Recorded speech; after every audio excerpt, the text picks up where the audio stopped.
Now, the Food and Drugs Authority is warning the public about a recent major incident of contamination of two brands of eye drops, the Ezrika artificial tears and the Delsam Farmers artificial tears owned by Global Pharma.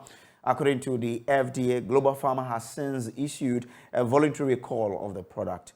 Now, the U.S. Center for Disease Control and Prevention has also classified the incident as an outbreak.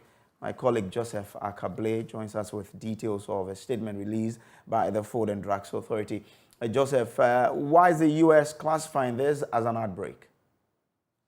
It's been classified as such because of what has transpired since it detected this contamination. So we are told that the eye drops were found to contain drug-resistant bacteria. And again, we are being told that it's suspected to have led to 3 deaths and vision loss in 8 patients.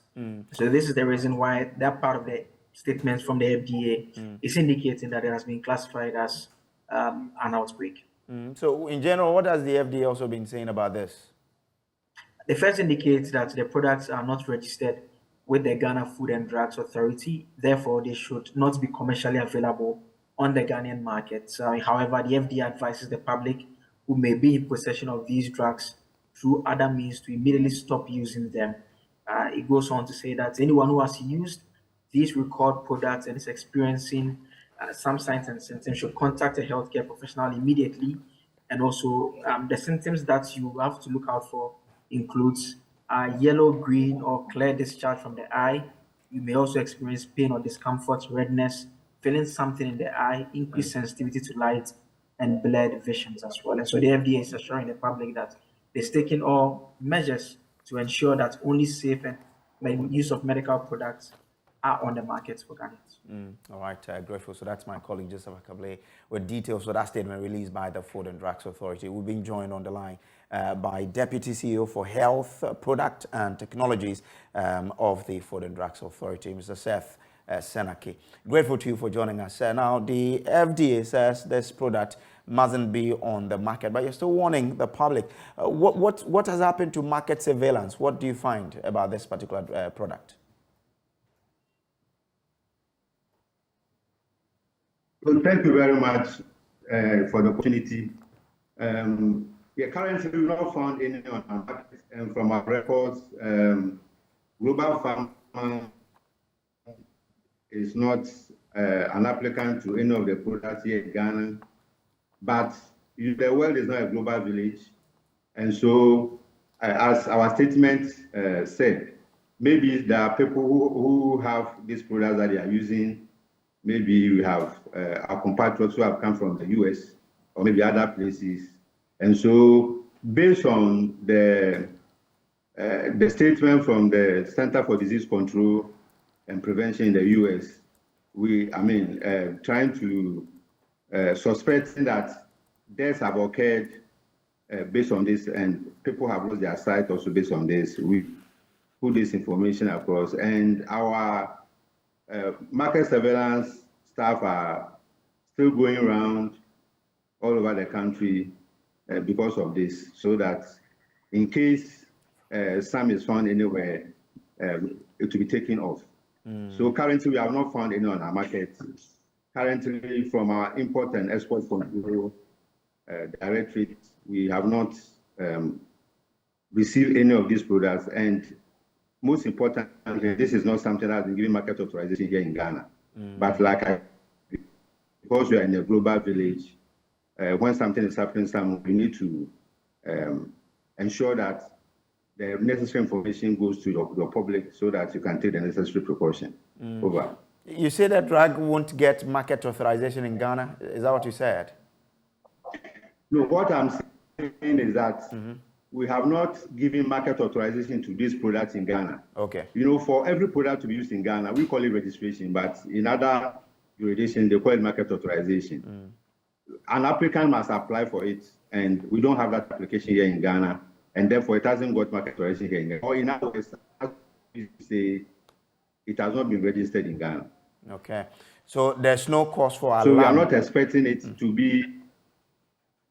Yes, I am. Yes, so far there's no cause for alarm. But in case anybody has some that is using, we are saying that it should quickly put a stop to it. But we know that investigations are still ongoing in the U.S. Concerning these products. Okay. Over. So now that you're releasing this alert, what other thing are you doing to ensure that we don't have it entering our market even through unauthorized means? Yes, so once this event has gone on, we have also alerted all our regional offices, especially also our port offices, so that they will be on high alert with respect to these high products.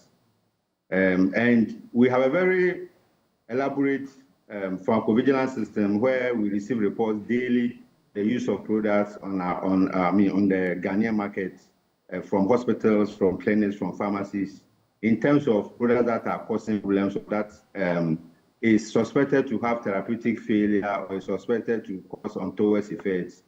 So all those systems have been activated so that we are all on the lookout, and we wanted the public also to be aware of that so that they can also help us, because we are not everywhere, in case anybody has some of these products in their possession.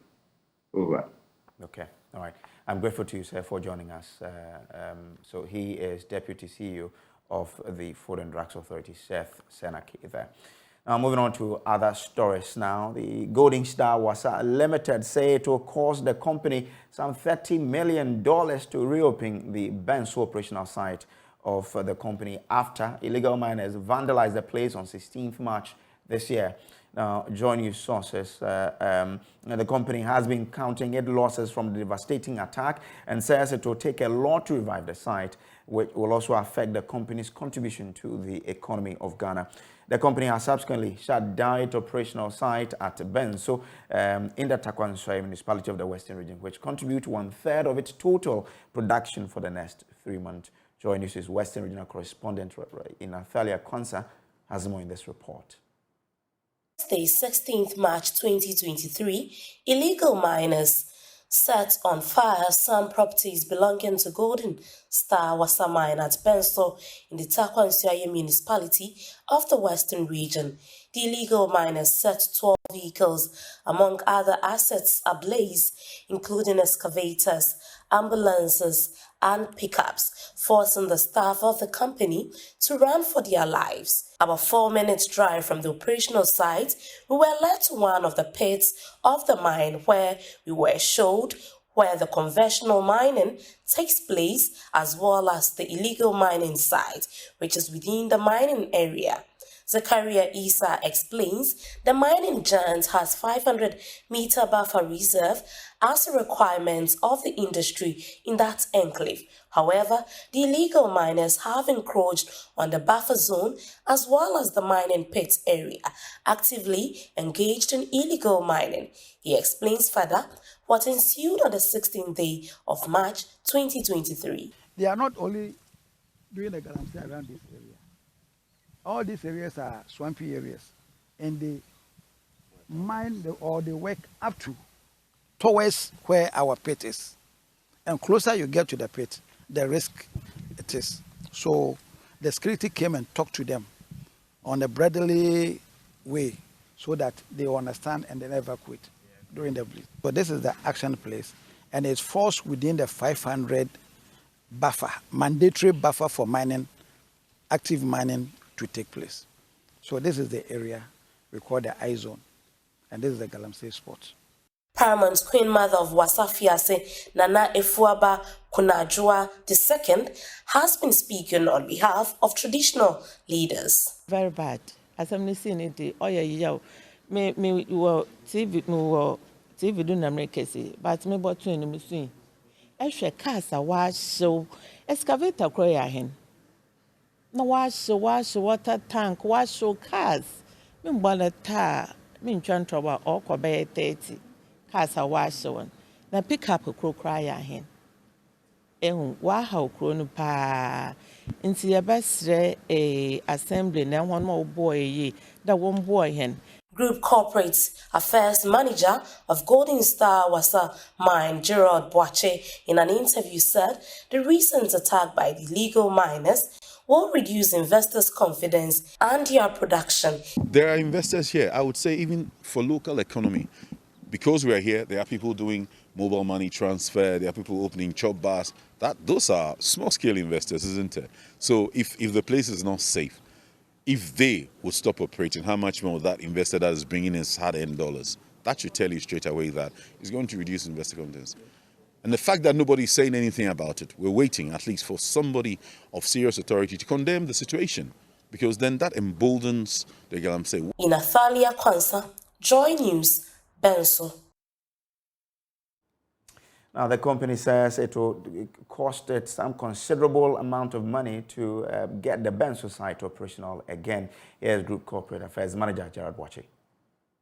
Actually calculated, but just for purposes of analysis, I mean, one dump truck, you saw about 22 of them with their screens crashed. The dump truck itself will cost about $478,000. So to replace those, if we're taking about a fifth of that cost to do the screens, that's a lot of money. The light vehicles, I won't differentiate between ambulances and Land Cruisers and pickups, but roughly an amount of $60,000 average per light vehicle. Okay, and just bear in mind, we didn't buy these vehicles at current prices, so that it's been depreciated, but now we have to secure them at current prices, which actually bloats our cost of operation, because this is unexpected. Insurance might pay, but how about time to recover? So whilst we're waiting to restore all these operations, we'll be losing out. And that's why I explained in Tree that for me, the cost is not just what you see, but also the knock-on effect in terms of our contribution to national economy, our contribution to national sort of the statutory payments would all go down. Look at the value chain here now. Now, if Golden Star, one of our operations, which contributes roughly about a third to our total production, has to stop operating for about 3 months, that should tell you that cost. That for me is real cost.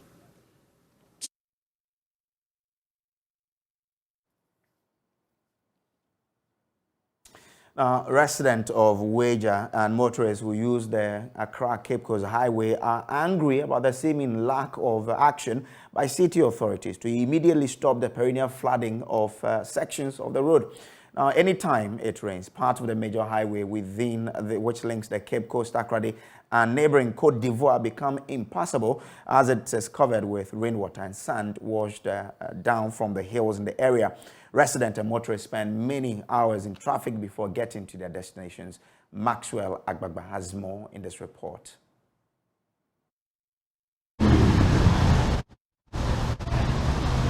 Heavy rains on the 23rd May last year rendered about a kilometer of the Kaswa-Accra road completely unmotorable. 2 articulated trucks were stuck in the silt dumped on the road. A driver of one of the trucks, Issa Halidu, said he was forced to spend the night in his car. We tried to move, we couldn't. We couldn't move. That is why, but all the tanks and the tires, everything is sinking. Yeah. So we don't know how to do unless they help us. Okay. They come to our aid. Otherwise, we don't know what to do. Okay. Because I even get some shovel. You see what we are doing. Yeah. We tried, but it's just some minutes after slight rainfall here in the Wager municipality. What you can see is rainwater gushing down from upstream from the hills here at Wager. It washes down silt onto the main road, reducing a 3-lane stretch to 1, sometimes 2. Many motorists are complaining about the situation. They want authorities to fix the perennial problem.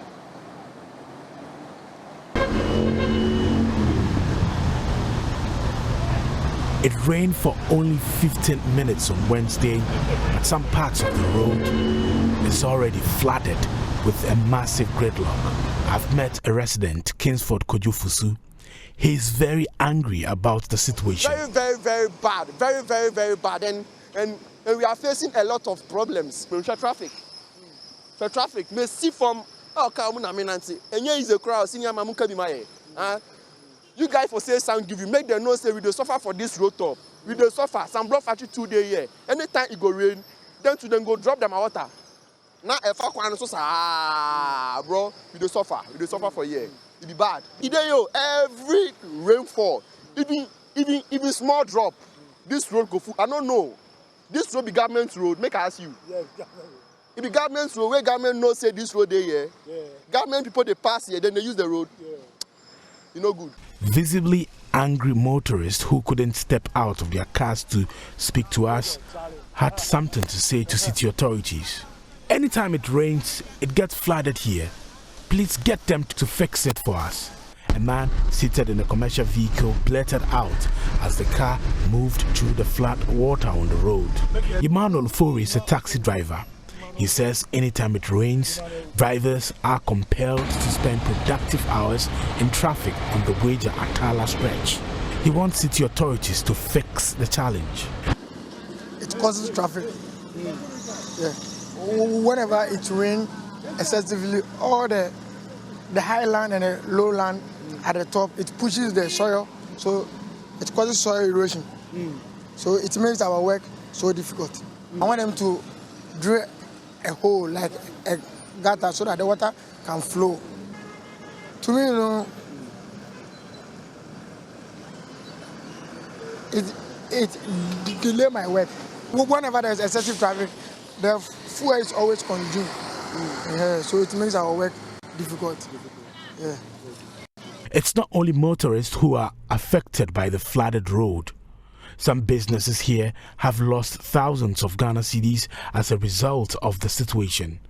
Nanama Boy is the manager at the Weija branch of Atala Limited.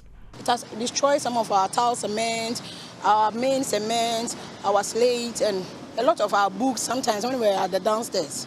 So it has really destroyed our things. So I want the authorities should come and ask about how the situation will be solved, because I see that this issue is not about a one-person issue. It's a very tough, and I learned it's coming from the top. It rains today, that it rains here.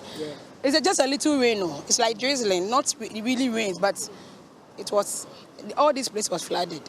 A resident, Martin Luther King Agbeve, says a permanent solution is needed since the problem has become perennial. Big gutter here, this is the big gutter, connected to the West Mall here, then descend to the main entrance, to the traffic lights.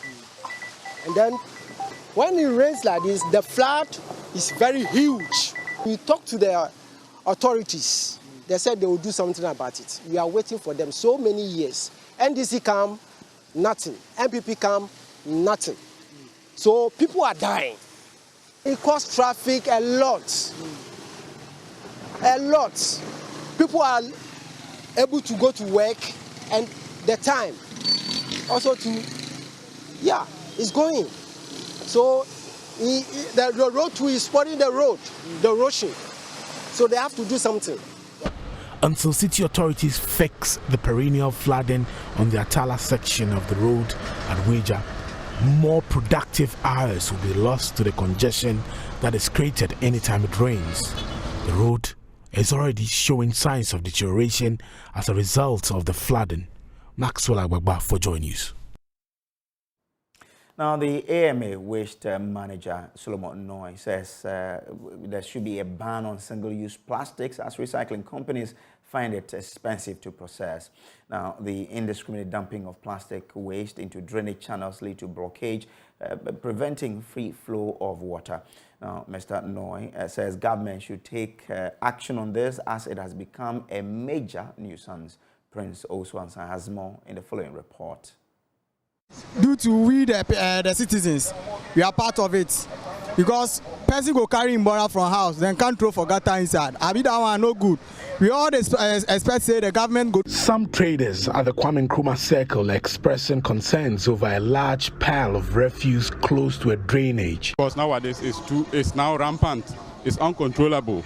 Yesterday, like the rain like about 5 to 10 minutes, the water was flowing all over. In there is a cocktail of plastics and other pollutants. Single-use plastics constitute a major component, and in a season where showers can lead to flooding in the major streets of Accra, there's a need to deal with pollution. Plastic waste blocks drainage channels, causing flooding. The head of Accra Metropolitan Assembly Waste Management, Engineer Solomon Noy, says recycling companies find it expensive to process.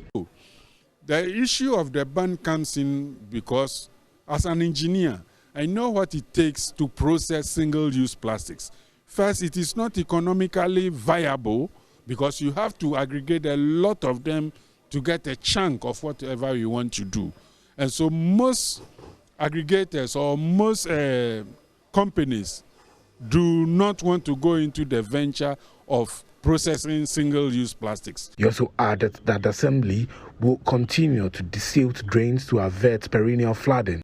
Among the very short-term plans that we have in mitigating the issue of floods is to target specific tertiary and secondary drains where we do massive or total desilting. Water, sanitation and hygiene specialist at UNICEF Samuel Amwanko-Bensa also called for stricter enforcement of waste management regulations. We have in place as a country the policy framework to deal with many of these issues. Perhaps the issues are around how we execute them to the full. Obviously, there may be factors that mitigate against implementing them to the full, but we have to continue to improve around regulating services, regulating behaviors. Of course, the general public also has a big stake in this and a big role to play. Prince Owusu and Sons report read.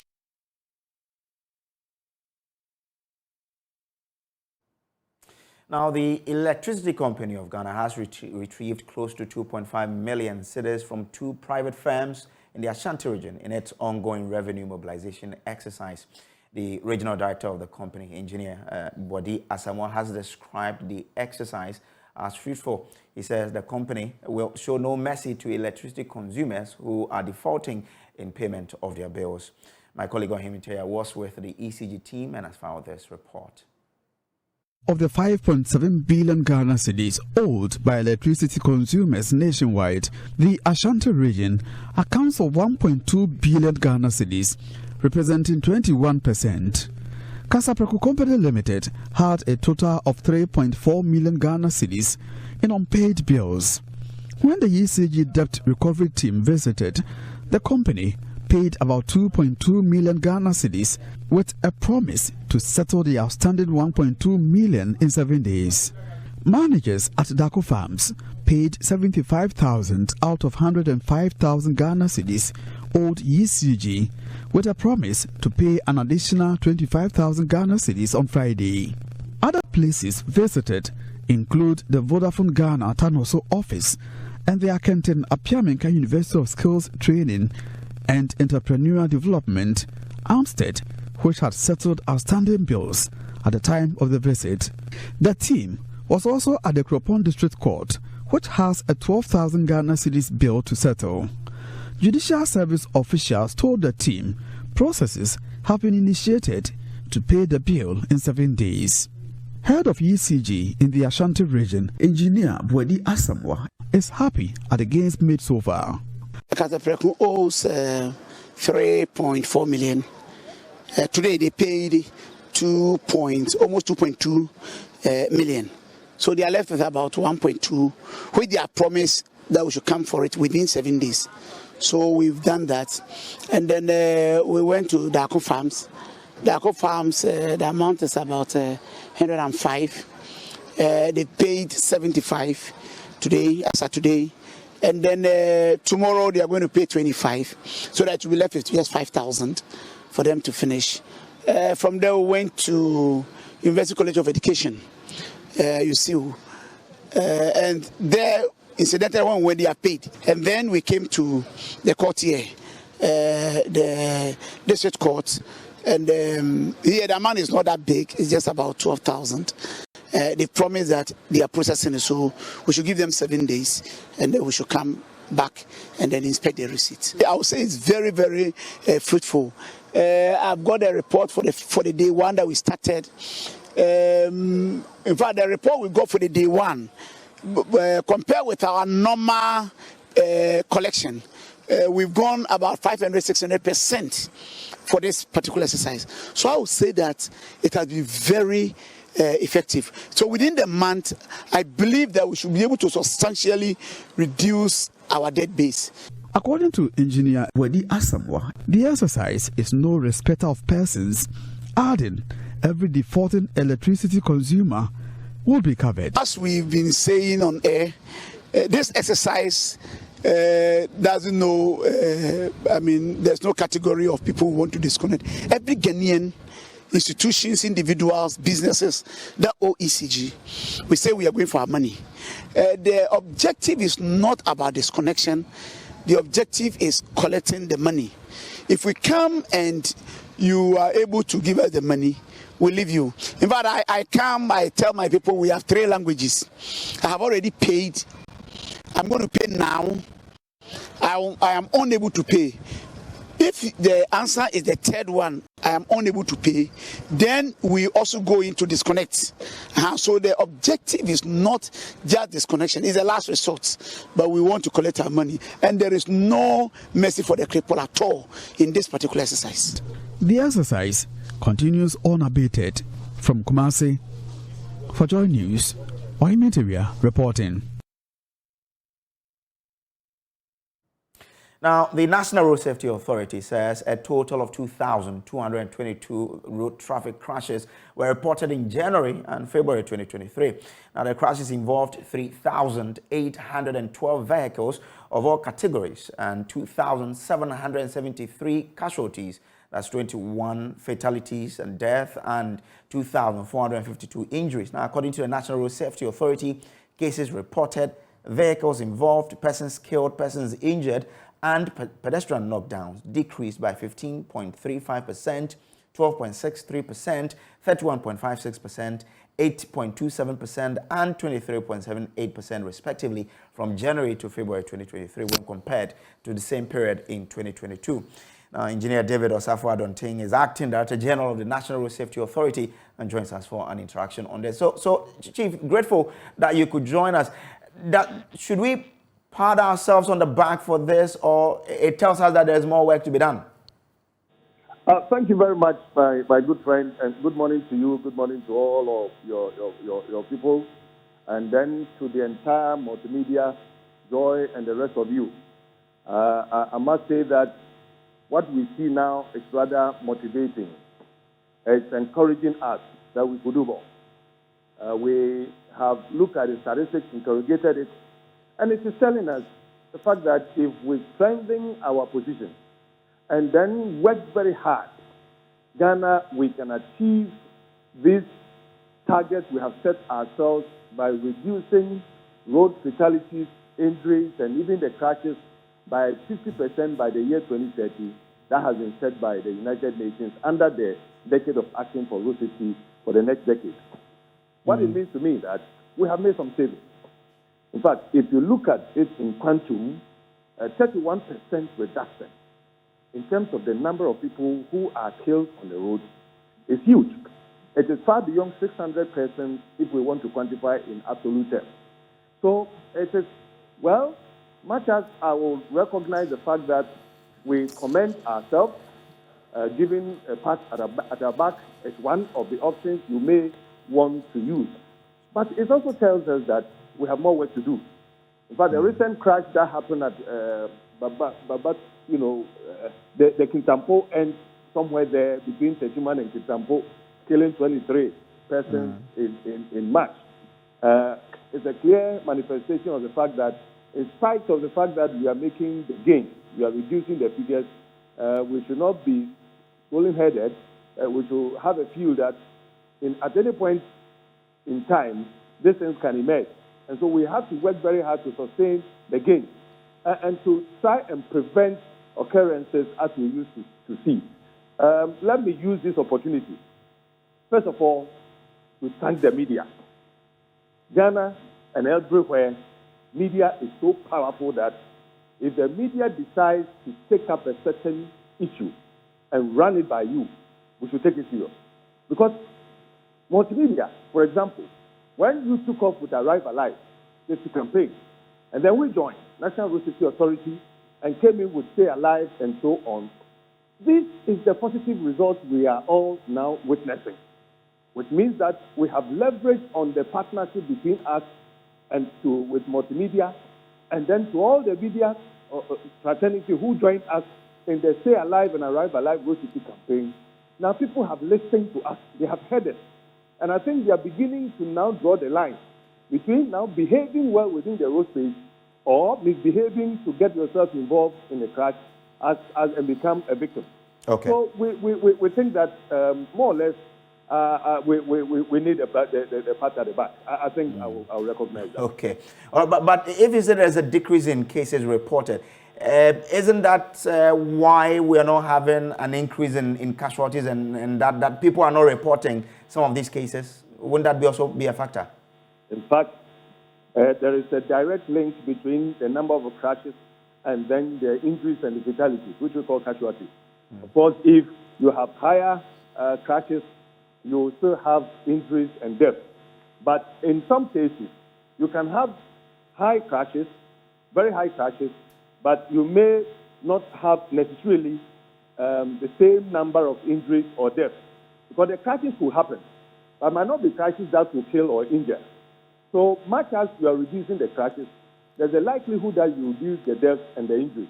I think that in this particular case, all the three performance indicators have seen reduction: 15%, 31%, and 8%. And even the number of vehicles involved, the pedestrians who cross the road, the motorcyclists, and even commercial vehicles and private vehicles, we have seen all these indicators coming down.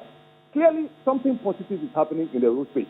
And I think it's as a result of these campaigns that we are doing, and particularly the level of enforcement that the police has now also come on board with, especially through the leadership of the current IGP, who has taken road safety as one of his priorities, coming on with projects, the PARI, the PI, and the rest. I think they are now showing very clearly that the level of education going up and enforcement also complementing from the current police leadership, we are seeing very good results. And if we continue, I think we will have to smile in the course of the year. Grateful. Thank you so much for joining us. David Osafo Adonting is Acting Director of the National Road Safety Authority. Now, the battle is now set for NDC aspiring candidates to fight for support from the various constituencies to become their parliamentary candidate. Now, whilst two giant MPs from Ketu North and Ho Central decided to bow out of the race, and two others going on opposing the Agotime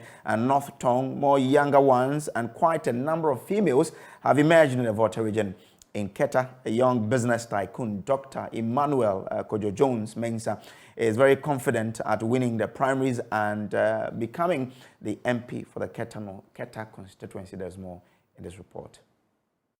In Keta, a young business tycoon, Dr. Emmanuel Kojo Jones Mensah, is very confident at winning the primaries and become the MP of the Keta constituency.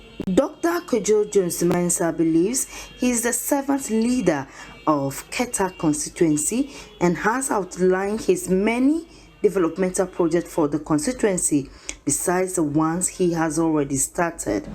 Dr. Kojo Mensah has been speaking to JoyNews after filing at the Keta constituency. I have successfully filed my nomination forms and we are looking forward to intensifying the campaign that the party gives us the nod to do so. We are hoping that the good people of Keta will believe that their servant leader is indeed Kojo Mensah. Like I said, I used a word which is service. A servant leader to the people, someone who is going to be there for the people, someone who is going to unite the base of the party, someone who is going to bring development in terms of human capital development and social capital development, and someone who is going to be there for the delegates, the executives, make sure that the welfare of the executives are paramount to moving the constituency forward. And these are the three areas that Kojo will be concentrating on. unity, development, and welfare. Well, yes, I mean the welfare is a very broad umbrella. Women are, part of that. And if you follow my story closely and you follow my interventions, you know that women empowerment is something that I do personally under my foundation. So we are looking forward to empowering the women in this constituency, to give them a representation and give them a voice. Know that we care for them and we are ready to work for them. Well, there's a lot of work to do. As we were walking down to the party office, we could see the state of our roads, very terrible state. We want to make sure that that is fixed. We want to make sure that we give the right education that we have to give to our people. We need to improve healthcare in Keta constituency. And above all, we need to boost tourism, because that's what can generate economic activity for our people here. Meanwhile, two of the many delegates showing their support at him said he has about 80% chances of winning the primaries. They have been speaking with JoyNews as well. I think the chances of Kojo is very bright. More of the delegates have seen what Kojo has done so far. When you get to the deprived areas like Laoshima and Anyako and the places, you see that he brought Anyako, like he brought water to the Anyako people, some of the Anyako people. That is Anyako Kota. When you get to Laoshima, it's a deprived area. And when you get there is a road linking Hatogodo and Laoshima. That bridge has broken down for some years now, and nothing has been done about it. But when he comes and we told him about the bridge, he immediately got there and got the bridge fixed. As we are speaking now, almost 90 or 95% of the bridge is almost done. His chances of winning, I think now delegates want people who can do something. You see, those days that you are voting, you see somebody on poster or you see somebody trying to contest for an MP, like the person who just post a picture and be laughing and be doing all sorts of those things and said vote for me. I think delegates are not awake. We don't want those things again. We want somebody that can develop Keta in 24 hours. So that is what we want. For example, Kojo has done a lot of roads at Abeji. He's reshaping a road at Abeji. More of the things that he's doing, we think he's the one that we can send to do the job for us. That's why we, some of the delegates, and the majority of the delegates are behind Kojo to champion Keta constituency. The delegates in Keta constituency, the chances of Kojo winning the election is about 80%. I said 80% because looking at what Okujeto Ablako as an example, being one of the best MPs in Ghana has done for the people of North Town, we have seen that maximum capability in Kojo, and he's bringing the same aspect of it to Keta constituency. And the delegates, about 90 or 80 to 90 are in support of his bid to become the PC for Keta constituency. We are in highly support of it. Looking at, for example, looking at the Hatogodo bridge that my brother has said, has even complained about, has been there for so many years before I was born. When you go to the area, you will see that the bridge is in a state where when the pregnant woman is coming, when somebody is in labor and they're sending the person to the hospital, it becomes so difficult for the person to cross the bridge to the nearby hospital for her to deliver. But when Kojo hear the crowd of the people, he went there to fix he's fixing a bridge for them where Aboboya can pass through it, can carry 6 or 8 people at a go. If Dr. Kojo Jones-Mensah wins the primaries, he becomes the youngest in Keta to ever make it successful, and the incumbent MP Kwame Jolly-Gakpe becomes the second MP to become a one-term MP. Let's see how it turns out. Ivy Setoji for JoyNews. Keta.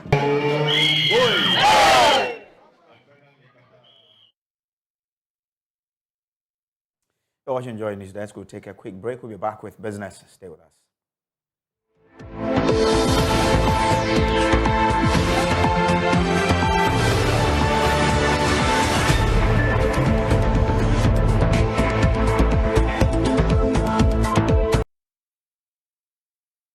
Today's bulletin of JoyNews Desk. There's more news on myjoyonline.com. We have more news for you at 12 on JoyNews today. Join us then. Good morning.